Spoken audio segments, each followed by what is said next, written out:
Bom dia, Brasília! Bom dia, entorno! Bom dia para você que está na roça ou na cidade. Chegamos com as notícias do agronegócio. É você no campo, sem sair de casa. Hoje a gente vai falar sobre uma empresa focada na produção de sucos, que fatura cerca de R$350 mil por mês. E as frutas vêm direto da agricultura familiar do DF e também do entorno. A gente vai falar sobre o maior programa de melhoramento genético da pecuária familiar brasileira, o Mais Pecuária, que é um programa de entrega de prenhez ao pequeno produtor. E claro que tem receita hoje, a gente vai aprender a fazer um delicioso pão de queijo com linguiça, acompanhado de muita moda de viola. E tem muito mais. Eu sou Narla Guiar e o Agro Record está no ar.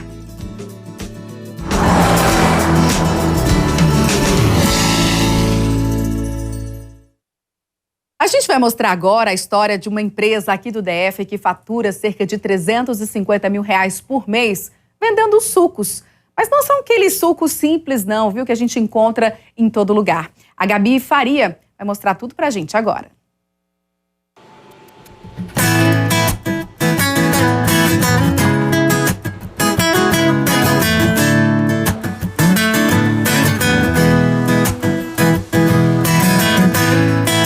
Gente, hoje nós estamos aqui numa fábrica de sucos para contar a história dela. E ela é muito boa, porque primeiro ela veio da ideia de um colorista, né? Uma pessoa que mexia com tintas, depois se formou em história, abriu um buffet e nesse buffet o que fez mais sucesso foram os sucos. E hoje é o carro-chefe do Marcelo. Marcelo, como é que pode você trabalhar com tinta, de repente se formar em história, que não tem nada a ver, abre o buffet e no buffet o que dá mais dinheiro é o suco e hoje está com essa empresa aqui, especialista em sucos diferentes, né? Isso, a gente já fez muita coisa nessa vida. Brasileiro, né, Marcelo? Como um bom brasileiro já fez muita coisa. Mas é a realidade, eu chego em Brasília em 2009, né? E crio um delivery de alimentos, do delivery um buffet especializado mais numa vertente mais natural, saudável, artesanal, né? E no buffet o que começou a se destacar foi o suco. Então a gente começou a perceber isso e antes de encerrar as atividades do buffet, a gente começou a vender o suco paralelo ao serviço de buffet. Então as pessoas faziam churrasco, compravam suco, ia fazer uma festinha de aniversário, comprava suco. E então a gente começou a crescer e se desenvolver dentro desse segmento. Na sequência veio todo aquele movimento do food truck, né, no Brasil, em Brasília. E a gente logo percebeu que se a gente se considerasse só food truck, a gente ia também ter vida curta. Então a gente ainda continuou como buffet, vendendo suco, como food truck, mas começamos também a envasar suco e a vender para outras empresas que tinham interesse de comercializar o suco. E com a empresa montada e os negócios dando super certo, Marcelo sofreu um baque daqueles.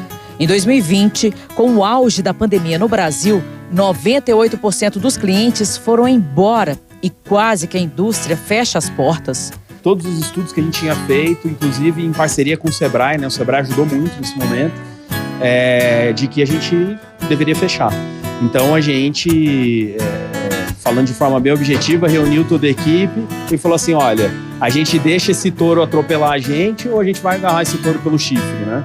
E a equipe se mostrou pronta e a gente avançou nessa direção. Mas a gente sabe que brasileiro não desiste nunca. E o que manteve a empresa funcionando foi a parceria com os principais hospitais aqui de Brasília. Em 2019, a gente tinha, em parceria com o Sebrae também, feito um estudo de mercado, tanto em pessoa física quanto pessoa jurídica. E naquele momento da pandemia, enquanto estava todo mundo falando de delivery, né, a gente testou algumas iniciativas, porque a gente já tinha modelado um projeto para delivery. A gente tinha pronto também um projeto de fornecimento para refeitórios, mas focado principalmente em fornecer suco para hospitais. Então, nesse processo, o que a gente fez? Em 2020, em abril, em maio, a gente começa a atender os hospitais. A gente tira esse projeto da gaveta e começa a atender. E foi o que deu fôlego e resistência para a gente aguentar enquanto todo o comércio estava fechado. Né? E aí, quando o comércio voltou a reabrir, a gente vem com uma nova estratégia, mas com uma visão muito forte e consolidada que agora sim nós éramos indústria, né? E que o nosso público, toda a nossa estratégia estava focada em atender B2B, né? Em atender outras empresas.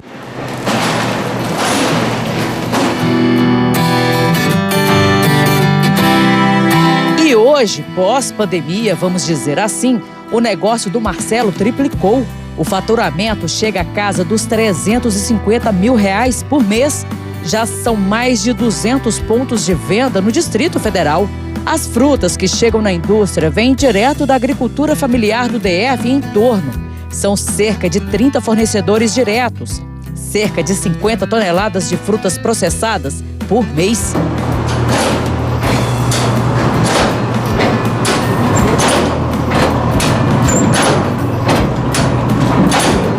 Comparado à indústria de bebida, a gente ainda é uma pequena empresa, mas a gente está falando de uma empresa que processa aí as 50 toneladas de fruta por mês, uma média de 33 mil litros de suco, né? Então a gente tem uma escala grande que já fez pesquisa com reaproveitamento de resíduo, junto do Instituto Federal de São Paulo, junto da Embrapi, né? Então a gente tem algumas iniciativas, é uma empresa pequena, mas com um desejo muito forte de ser grande.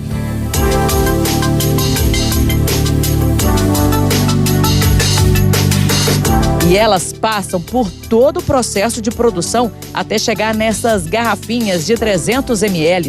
E o que eu achei mais bacana dessa história é que a gente começa contando uma história que aparentemente pra gente não tem nada a ver, que a gente fala de um colorista, de um historiador e que virou, né, empresário de suco. Vou pegar pra vocês aqui, vou pedir o Marcelo pra pegar pro meu lado aqui, esse de amora com morango, que pra você terem uma ideia como é que tem tudo a ver, né, do colorista, historiador nessa história.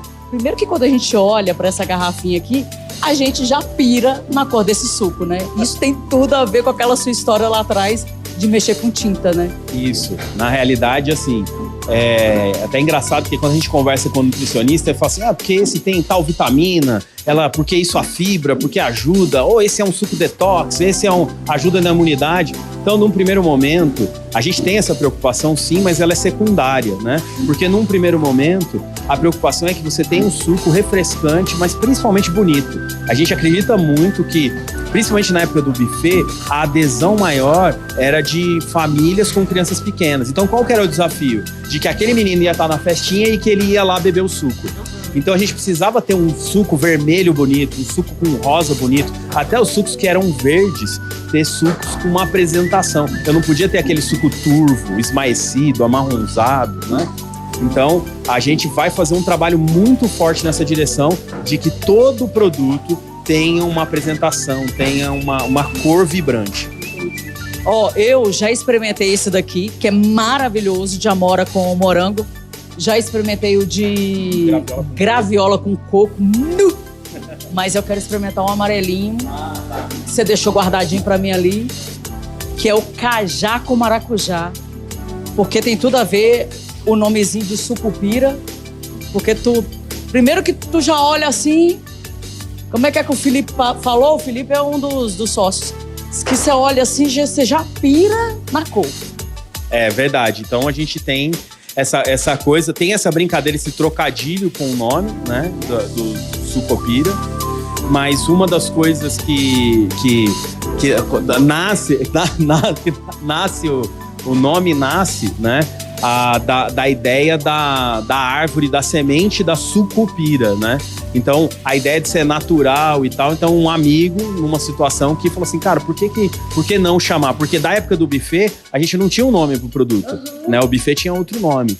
E aí, era um buffet, então a gente precisava soltar esse produto. Então, ele vem com essa questão do apelo natural. E que cedeu pra gente todas essas possíveis brincadeiras com o suco que pira, né? O suco que deixa a pessoa empolgada e tal. É aquela história, você já se empolga com a cor.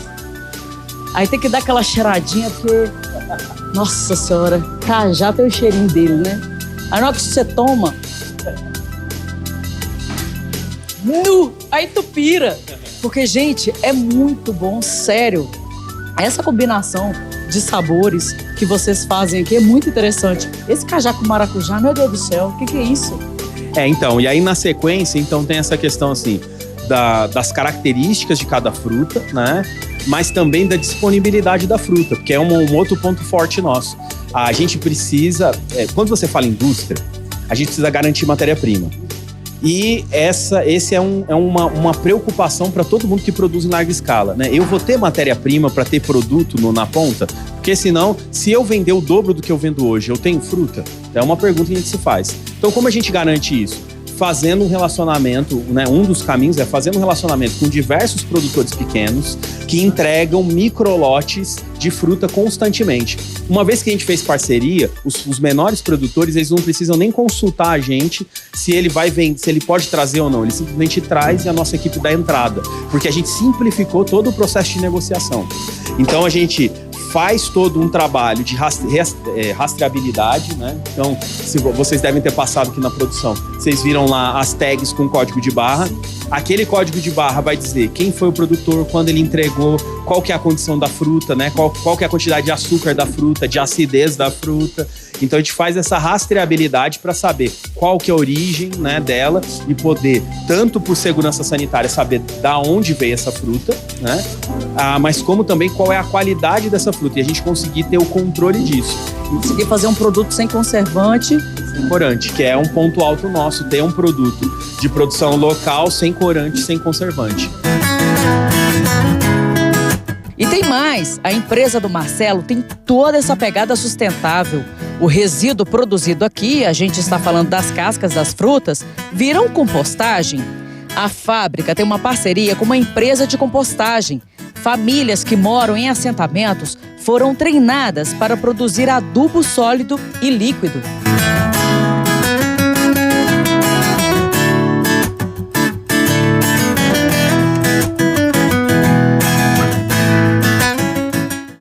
Gente, que inspiração essa empresa do Marcelo, hein? Você que tem vontade de empreender, já segue aí todas as dicas. E é uma empresa que produz algo tão maravilhoso para a nossa saúde, que são sucos, né?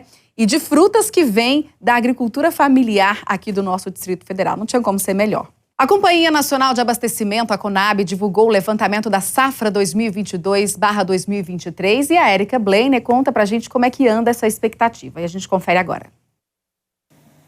Segundo a Conab, a Companhia Nacional de Abastecimento, a produção de grãos da safra 2022-2023 no país está estimada em 310.900.000 toneladas. Se a expectativa for confirmada, o volume de produção terá um incremento de 13,4%, ou seja, 39.300.000 toneladas a mais que durante a temporada passada. Apesar disso, a estimativa é menor que a projeção apresentada pela Conab no mês passado, quando se esperava a produção de 312.200.000 toneladas de grãos no país. Segundo a Conab, os dados desta semana são baseados nos resultados do 4º levantamento da safra de grãos 2022-2023 e foram ajustados por causa do clima adverso em algumas regiões produtoras do Sul e do Sudeste, que impactou a produtividade, principalmente de milho e soja.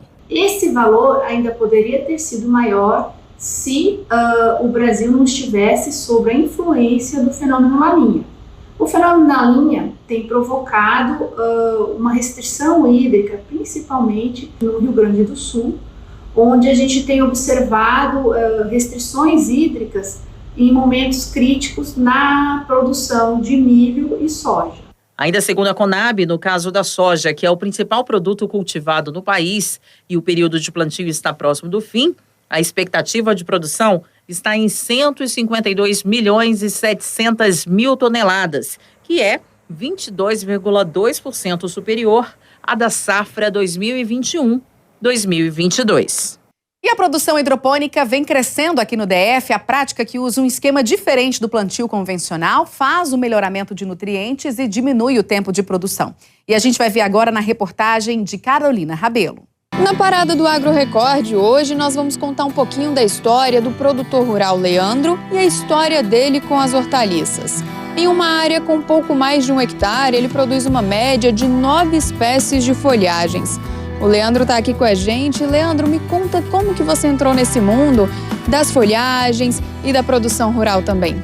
Olha, eu sempre trabalhei no comércio, apesar de ser de uma família de agricultores, né, de produtores rurais, mas aí tínhamos essa propriedade e trabalhamos muitos anos na área de comércio e desistimos, cansamos daquela área e resolvemos mudar, né, de ramo. Aí falei, tenho a propriedade, vou começar com a produção e pesquisamos, fizemos cursos e optamos pelo hidropônico, por ser um cultivo mais rápido, apesar de ser de um alto custo de investimento, mas tem uma produção mais rápida, melhor qualidade de planta, maior economia de fertilizantes, de água.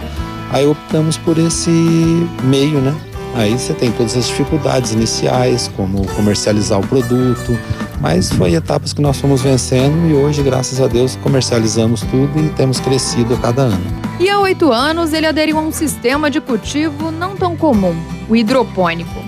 É diferente do convencional, aquele que as mudas brotam do solo e que recebem o preparo adequado de adubação para o desenvolvimento eficaz da planta. Pelo baixo consumo de água e fertilizante e pela melhor manejo de produção, menos praga, menos uso de agrotóxico. Então tudo isso viabiliza mais. Ou seja, as mudas são semeadas dentro de estruturas suspensas que recebem pelo sistema de irrigação a solução nutritiva que garante o desenvolvimento da planta. E tudo começa assim, no semeio do alimento nas placas, passando por 3 fases. E aqui na propriedade conhecemos de perto esse sistema. Para quem é leigo no assunto, como eu, já é possível ver algumas diferenças logo de cara. Como, por exemplo, essa proteção com estufas e também essa bancada com o cultivo das hortaliças. Tô errada, Leandro? Não, está correto. Mas qual é a diferença entre o cultivo convencional e o hidropônico? Este técnico da Emater nos explica. A diferença básica é com respeito ao uso de solo, né? O convencional se planta diretamente no solo e o cultivo hidropônico é o cultivo fora do solo. Então você planta em perfis com uma solução nutritiva para nutrir as plantas, não tem uso de solo. E as equipes da Emater sempre fazem esse acompanhamento independente do tipo de cultivo, né? Vocês têm equipes ali para auxiliar os produtores, como é que funciona essa logística de vocês? Isso, o produtor demanda a assistência e a gente organiza uma ordem de serviço para fazer a visita e a gente faz essa assistência diretamente com os produtores. Ainda não é o tipo de cultivo mais comum entre os produtores, mas vem crescendo com o passar dos anos e avanço das tecnologias. No DF eu acho que não chega a 1%, né, do que se cultiva no solo com o cultivo hidropônico. Mas é uma demanda crescente, né? Tem uma demanda principalmente pela questão da sanidade do produto e pela durabilidade na banca. É um produto que, comparado com o convencional, que dura um dia e meio, ele chega a durar 3, 4 dias na banca. Apesar do custo inicial para a instalação da estrutura e compra de equipamento ser alto, os benefícios desse tipo de cultivo são vários, como, por exemplo, maior rendimento por área, já que vai dispensar o uso de terra e a hidroponia pode ser na vertical. Também recebe todos os nutrientes em tempo integral. Consequentemente, o cultivo cresce saudável e em condições de ser consumido em menor prazo. Qualidade no alimento, qualidade no trabalho do produtor, que não precisa ficar abaixado, e maior quantidade em produção, já que na hidroponia é possível produzir mais de 31 toneladas de alface por hectare. Em 10 cultivos por ano, por exemplo, isso totaliza 313 toneladas. No cultivo convencional, é uma média de 52 toneladas de alface por ano. E no período de chuva, esses produtores acabam fornecendo um produto de maior qualidade para o mercado em uma época adversa. Tem muitas vantagens, principalmente no período chuvoso, que o campo não consegue produzir na quantidade que é demandada. Então, quanto maior a diversidade, melhor a época de produção para o produto hidropônico. Então, o pessoal tem crescido os investimentos justamente para suprir essa falta do período chuvoso, dessa produção de hortaliças folhosas. E o Leandro já começou a colheita do agrião e eu me ofereci para dar uma mãozinha, já que a gente está aqui, e ver como que é esse processo daquele produto que chega ali na nossa mesa, na mesa do consumidor final. Então, Leandro, vou te dar uma força aqui, hein? Colocar a mão na massa.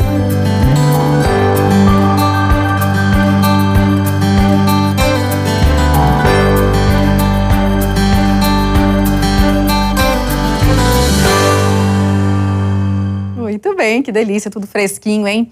Depois do intervalo, nós vamos falar sobre como uma propriedade pode garantir um bom desempenho reprodutivo e como isso pode ajudar nas vendas e, claro, nos lucros. Eu volto já já.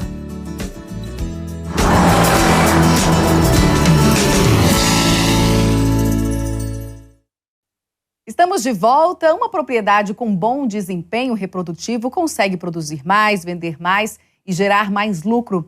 Por isso, a gente vai falar sobre o maior programa de melhoramento genético da pecuária familiar brasileira, o Mais Pecuária. O programa, esse da Conafé, que é da Confederação Nacional de Agricultores Familiares e Empreendedores Familiares Rurais. Ao meu lado está o Dr. Carlos Nascimento, que é diretor técnico da Conafé. Bom dia, Carlos. Bom dia, tudo bem? Bom. Muito obrigada pela sua vinda aqui aos nossos estúdios.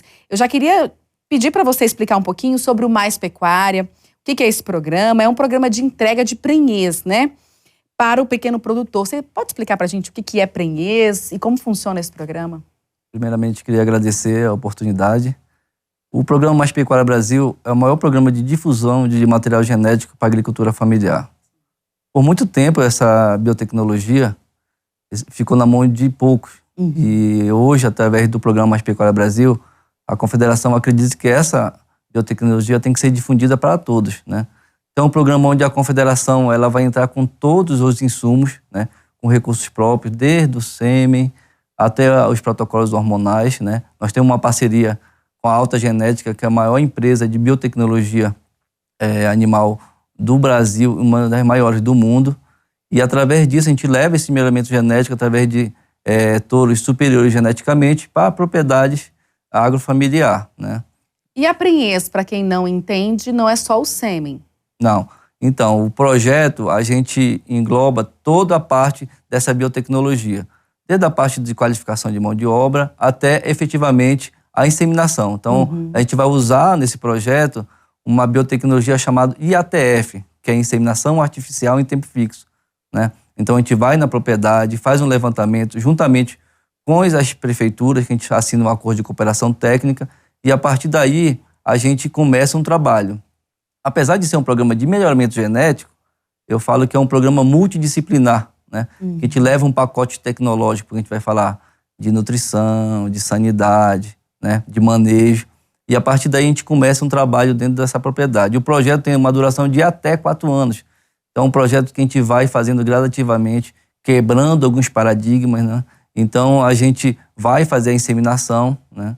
Com 60 a 90 dias, a gente volta nessa propriedade desse produtor e faz o ultrassom. Consolidando essa prenhez, a gente continua o trabalho. Então, a diferença do nosso projeto para outros projetos que tem já efetivos é que a gente não faz só a inseminação, a gente entrega uma prenhez confirmada. O que é a prenhez confirmada? Através do ultrassom, a gente verifica que aquela vaca está com um bezerro dentro e aí já é a prenhez confirmada. Tá prenha. Qual que é a diferença de quem não faz o melhoramento genético e quem trabalha de forma natural e quem trabalha com melhoramento genético? A vantagem do melhoramento genético, ela traz para esse produtor uma melhora na sua produtividade. Então, um produtor, uma vaca dele produz 4, 6 litros de leite. Nesse melhoramento, esses produtos, né, geneticamente, eles vão produzir o dobro e o triplo dessa produção. Então, quando a gente fala em pecuária sustentável, isso é uma pecuária sustentável. Sim. Porque você vai ter menos animais produzindo mais. Então, o melhoramento genético traz, né, esse benefício para esse produtor. A Confederação ela assina acordos de cooperação técnica, tanto com estados quanto os municípios. Nós estamos presentes em mais de 2.700 municípios já. Então, a partir desse acordo de cooperação técnica, esses produtores são selecionados pelas secretarias municipais ou estaduais e a equipe da Conafé dá a sequência através de qualificação de mão de obra, treinamento tanto para os técnicos das secretarias quanto para os produtores, e a gente também leva a parte operacional do programa, que é a inseminação, o ultrassom. Nós temos mais de 400 técnicos já espalhados pelo Brasil. Carlos, obrigada, viu, pela entrevista. Vamos passar o site para o pessoal para, né, se alguém tiver alguma dúvida, tirar. Queria agradecer a oportunidade. O site é conafé.org.br. Agradecer em nome do nosso presidente, Carlos Lopes, e do nosso vice-presidente, Thiago Lopes. por essa oportunidade de levar essas informações desse projeto gigantesco, mostrando a importância do produtor agrofamiliar para a pecuária nacional. Tá certo, muito obrigada. Agora eu vou para o intervalo e na volta tem receita. Não sai daí.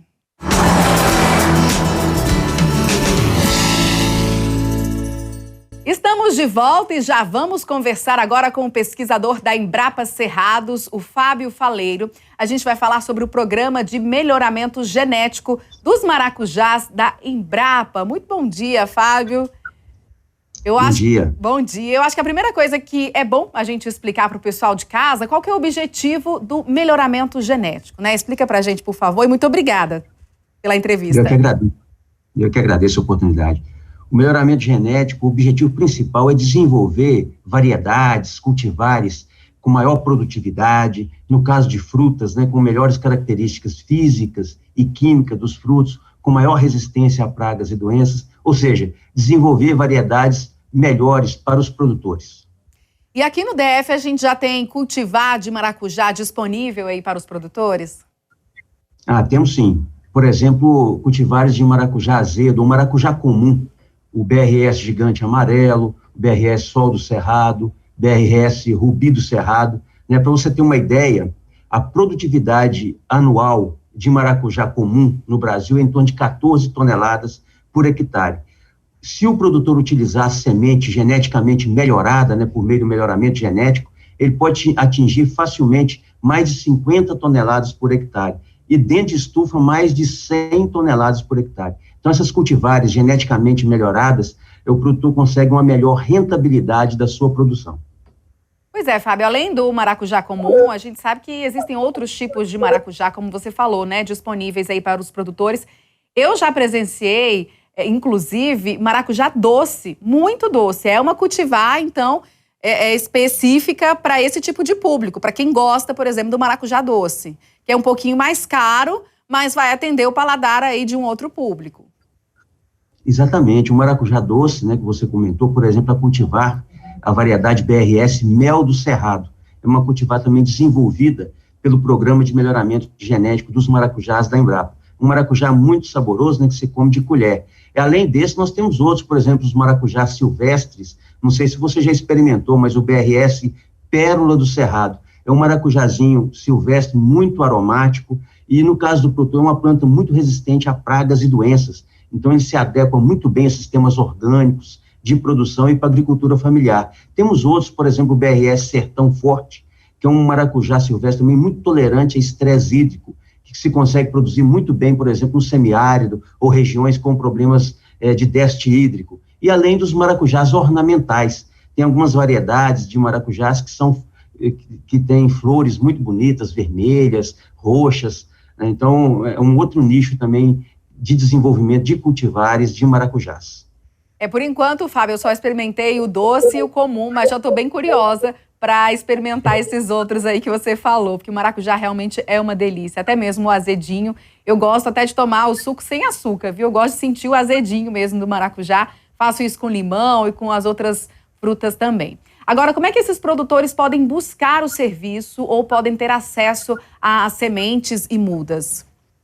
É muito fácil. A Embrapa tem uma página chamada Página de Cultivares. Então, nessa página disponível na internet, o produtor, o consumidor pode acessar, onde ele vai ter informações sobre cada uma dessas variedades, né, onde conseguir sementes e mudas, com o contato, né, dos produtores licenciados da Embrapa, que fornece material com garantia de origem genética. É muito importante que o produtor, né, procure acessar a página da Embrapa para conseguir, então, sementes com garantia de origem, que possa realmente reproduzir tudo que é obtido no programa, que é maior produtividade, maior resistência a doenças, além das características físicas e químicas dos frutos.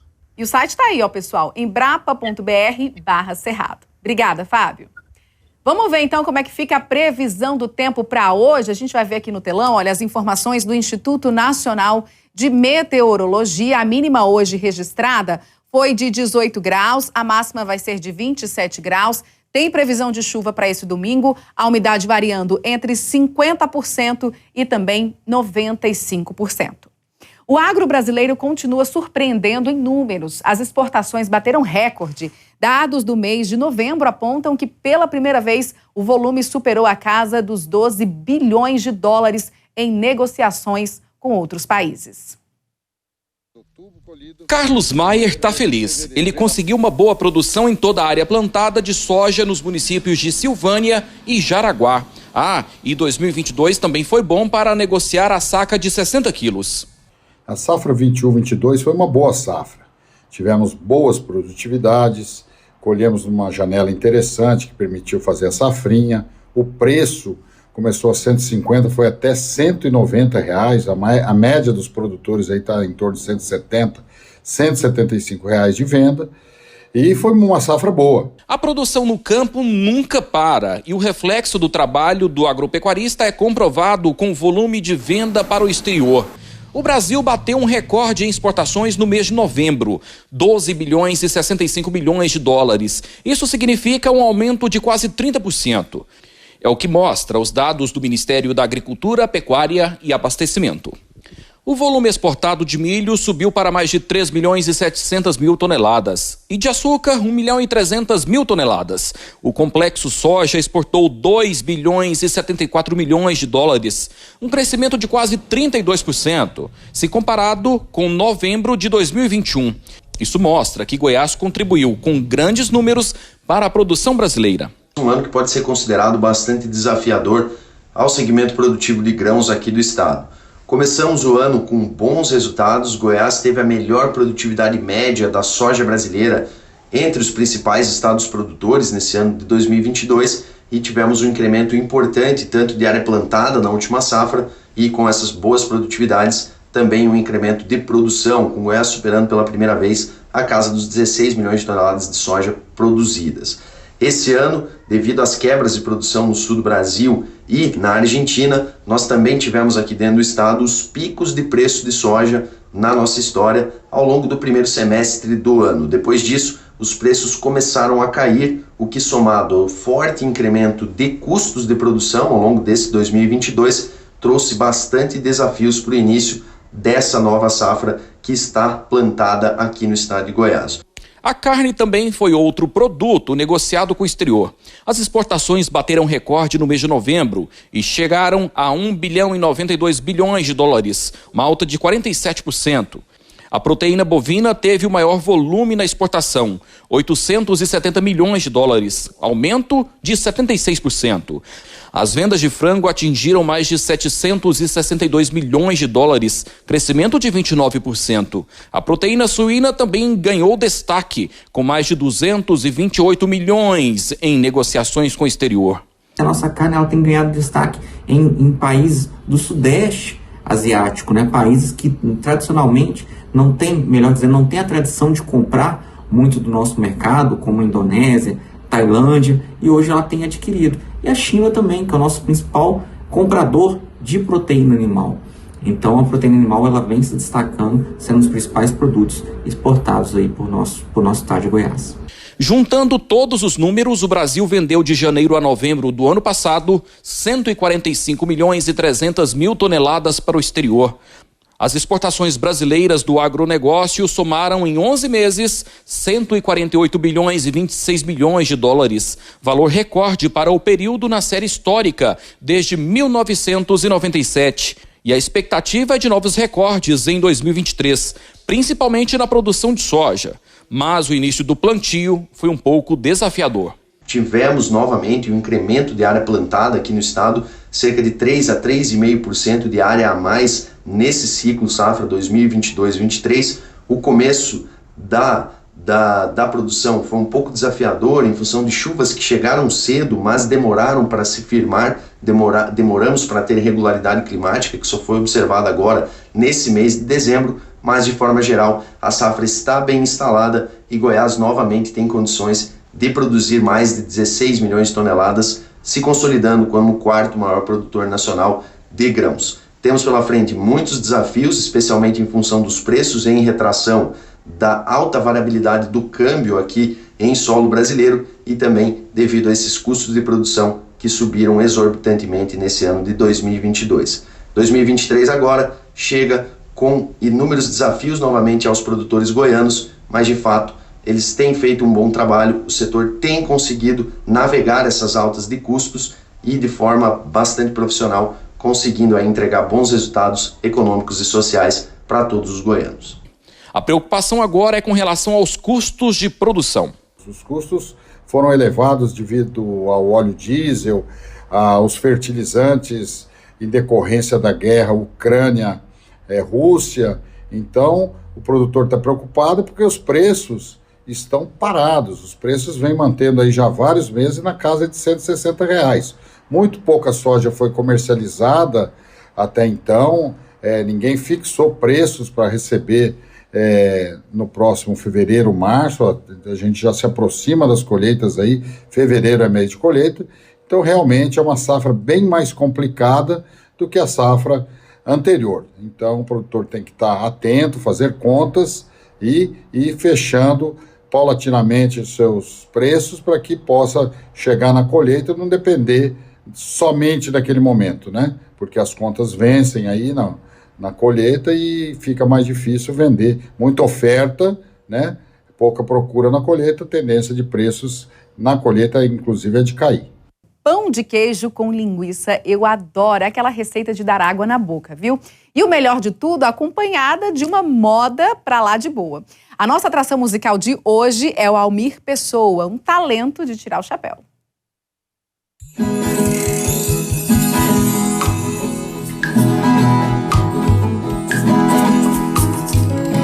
E aí, gente, você viu que lugar lindo que a gente tá, né? Mas olha, não para por aí o presente não, porque primeiro foi pros olhos, pra você encher aí com esse visual maravilhoso. Agora vai ser pros ouvidos, porque quem a gente recebe hoje é uma pessoa que eu particularmente sou fã, eu tenho certeza que você aí de casa também. Almir Pessoa, obrigada por aceitar o convite do Agro Record. Fala, Nayara, é um prazer estar aqui nesse programa maravilhoso que você apresenta com muita maestria. Obrigado a você, obrigado a toda a equipe aí pelo convite. E tá aqui no Boa Carreira é bom demais que o Fernando aqui. Já terminei a destocada, a enxada está molada, é hora de plantar. A terra já está molhada, a semente tratada, eu não posso adiar. E vamos aprender uma receitinha hoje? Não sei se você gosta, eu particularmente amo. E eu acho que eu nunca conheci alguém que falasse assim, não gosto. Pão de queijo. Ave Maria. Deixa eu te contar um negócio. Quando eu vou em Folia de Reis, eu tenho uma tática. Quando você passa numa casa e tem uns pão de queijo, você esconde dentro do bolso da viola. Ótima dica. Lava de tarde, você só tira. Vou colocar na bolsa. E o pão de queijo hoje, gente, eu vou contar pra vocês, é diferente. É caipira, feito produto da roça. Tenho certeza que você vai gostar. Então vamos lá aprender essa receita com quem sabe fazer, né? Que é o Fernando. Ele vai ensinar pra gente essa receitinha. Vamos lá. Aqui na Record ele já ensinou a gente a fazer carne de lata. Dessa vez é um pão de queijo bem caipirinha. É o Fernando Martins. Tudo bem, meu amigo, com você? Tudo jóia? Demais, graças a Deus, muito bom. Que bom. Ó, esses são os ingredientes e é aquele pãozinho de queijo amarelinho, né? Bem caipira, gostoso. Gente, eu já vou confessar que eu já provei esse pão de queijo muitas vezes. Ele até assustou, falou, não, mas você come, hein? Eu falei, como, né? Pra poder manter aqui esse tamanho tem que comer. Mas vamos com os ingredientes aqui. Aqui é um... Porvilho. 1 quilo. É 1 quilo de porvilho. E aqui? Aqui, no caso, é 300 gramas de queijo. Queijo curado. Queijo curado, tem que ser curado. Aqui essa quantidade de 1, 2, 3, 4, 5, 6, 7, 8 ovos. Não, mas o 8 ovos não é regra. Você vai pôr no ovo na medida que você vai sentir a massa. Entendi. O ovo é aos poucos que vai pondo, aí vai sentir a massa, entendeu? Água. 250 ml, tem que ser quente, tá. E leite. Leite que tá ali, gente. 250 gramas. Tá fervendo ali, ó. Daqui a pouco leitinho tirado da vaquinha. Tudo caipira. E óleo. Óleo também. Quanto aqui? 250 ml também. E sal a gosto. Sal a gosto, porque o sal você tem que ver o jeito que é o queijo. Vai separando. Tem queijo mais salgado, queijo menos salgado, sal a gosto. E a Ana Paula vai ajudar a gente. Isso, é a sua subchefe. Direitinho. Ana Paula vai auxiliar a gente. Esse pão de queijo você faz sempre, né? Todo e dia. Dá pra rechear porque ele é grande. Vai pôr um pedacinho de linguiça dentro pra ver como é que fica, né? Gente, a gente vai rechear com linguiça. Caipira. E aí depois a gente vai te ensinar a fazer linguiça, mas você pode rechear com qualquer coisa em casa. Presunto, peito de peru pra criançada que adora um presuntinho com queijo, requeijão, várias coisas, até frango, tudo, né? Qualquer coisa. Nós faz a linguiça, nós recheia com a linguiça porque nós faz a linguiça. Então, até ovo fica bom, não fica, Fernando? até ovo fica bom. Pode pôr mais queijo no meio e... Sabe o que fica bom com queijo? Doce de leite. Bom absurdo. Doce de leite fica bom. Então vamos lá aprender a fazer esse pão de queijo especial caipira e você pode fazer com a criançada em casa, enfim. É um ótimo lanche, dá pra congelar depois de descongelar, né? Com certeza, dá pra congelar e aí por diante. Vamos pôr a mão na massa, começa aí pra gente, por favor. Vamos lá, quem vai começar é a Ana Paula. Vai falando, Fernanda, esse passo a passo. Aí no caso ela vai pegar a água, né? E ela vai pegar água quente, que eu falei pra você, misturar a água, o óleo. Aí vai fazer a mistura de água, o óleo e o leite, né? Em proporção a cada mistura, né? A proporção. Agora é para um leite, que no caso nosso está fervendo ali, né? Aí aquela mistura ela vai ser fervida agora. Fervida. Quanto tempo? Fervida. Até levantar. Ferver. Tá. Enquanto ela quer ferver, que aí ela vai pôr aqui, vai dar o ponto. Tem que ferver. Enquanto vai fervendo, que é uns 5 minutinhos mais ou menos, a 10, vamos ouvir mais moda de viola, porque eu sei, Fernanda, que você é fã dessa pessoa. Demais da conta, o caboclo é bom, absurdo, não sou. Vamos lá então, ouvir moda? Amigo, a minha pessoa. Vamos lá ouvir moda de viola, gente. E daqui a pouco tem mais o preparo do pão de queijo caipira. E o Fernando e o Almir são amigos de longas datas, né? E o Fernando estava falando que tem uma música que o Almir Pessoa toca que ele chora. Você chora, né, Fernando? Uai, só que nós estamos montando de mula de cavalo aí, cavalgando, só na hora que toca essa moda eu choro. Ó, De verdade. Peão. Vai ser obrigado a chorar agora, hein? Agora vai ficar tímido. Vamos de peão.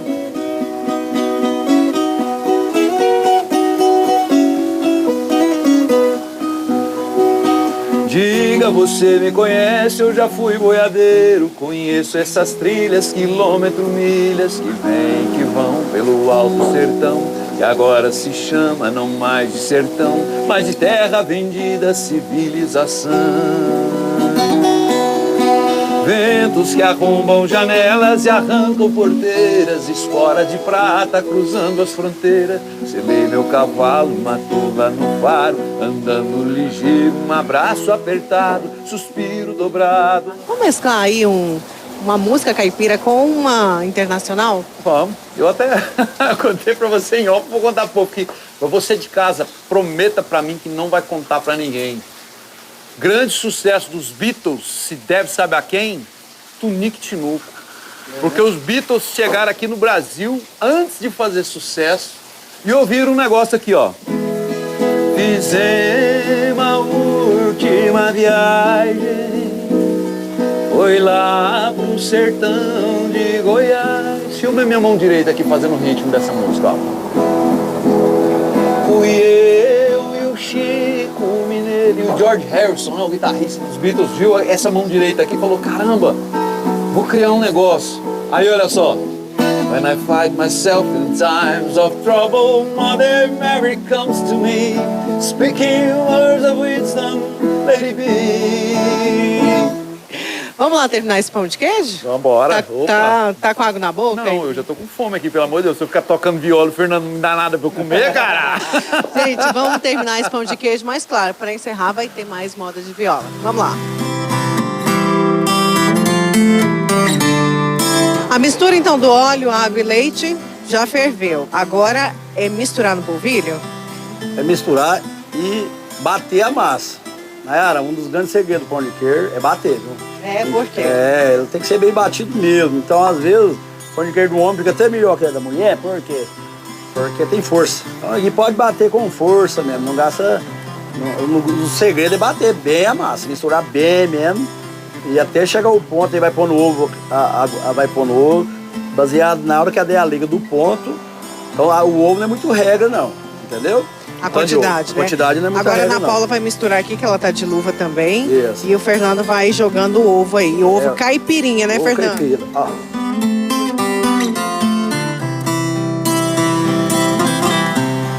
média são quantos, mais ou menos, para essa Uns 6 ovos, mais ou menos, 6. Quando dá 4, 5, eu já vou começar a ficar parando. Tá. E esse tanto aí rende para quantas pessoas? Ah, vai dar média de uns 20 pão de queijo.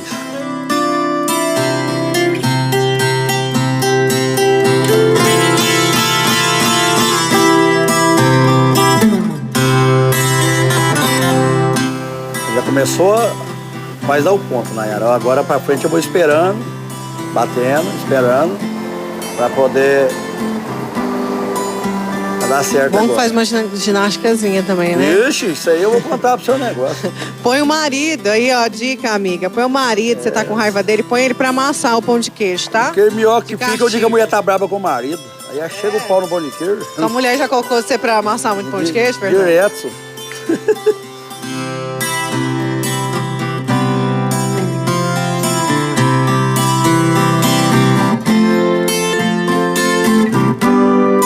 Bom, rapidinho, tem que colocar força mesmo. Mostra pra gente qual que é a liga que tem que estar. Tem que estar desse jeito, gente. Essa é a consistência, né? Essa é a consistência, é bater mesmo, né? Igual eu falei pra vocês, é dar pancada mesmo. Agora, bora fazer o formato, aí vai depender se a pessoa quer menorzinho ou maior também. Pra rechear tem que ser maior, nós né? faz maior, o pão de queijo. Esse aí vai ser o pão de queijo que nós estamos fazendo ele, porque aqui, por exemplo, nós colocamos maioria com a linguiça caipira. É o caso que nós vamos pôr agora pra provar, entendeu? Então tem que ser maior maior, mesmo. O tamanho seria esse aí, ó.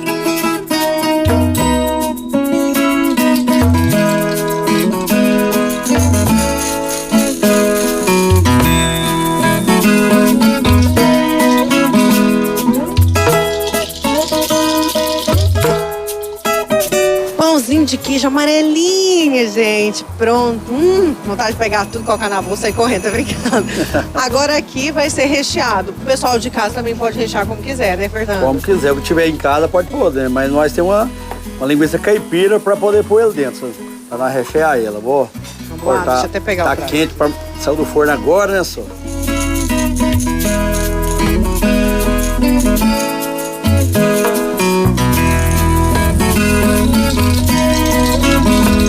Pão de queijo pronto, gente. Na verdade, isso aqui é quase um almoço, né? O tamanho dele. Isso é uma refeição. Pois é. Pode tomar com um cafezinho, viu? Feito na hora. Gente, vamos comer então. Mas primeiro, antes de comer, calma. Tá mais apressado que a gente. Obrigada, viu, Fernando? Mais uma vez. Eu que agradeço você, só pela presença, o meu companheiro Pessoa. E aqui estamos, o Boi Carreiro tá aqui. A porta tá aberta para vocês. Almir, obrigada, muito obrigada mesmo. Você presenteou a gente também com uma música incrível. Obrigada. Valeu, eu que agradeço. Obrigado pelo convite. E tamo aí, pra tocar viola todo dia, toda hora é hora. Pra cima que lá a vista é mais bonita. Bora lá então? Vamos lá provar esse pão de queijo recheado com linguiça, gente.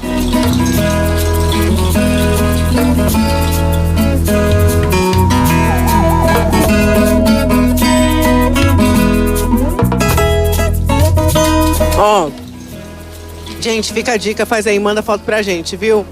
Um beijo e até a próxima. Vamos terminar com moda. Vento sopra a poeira da minha alma.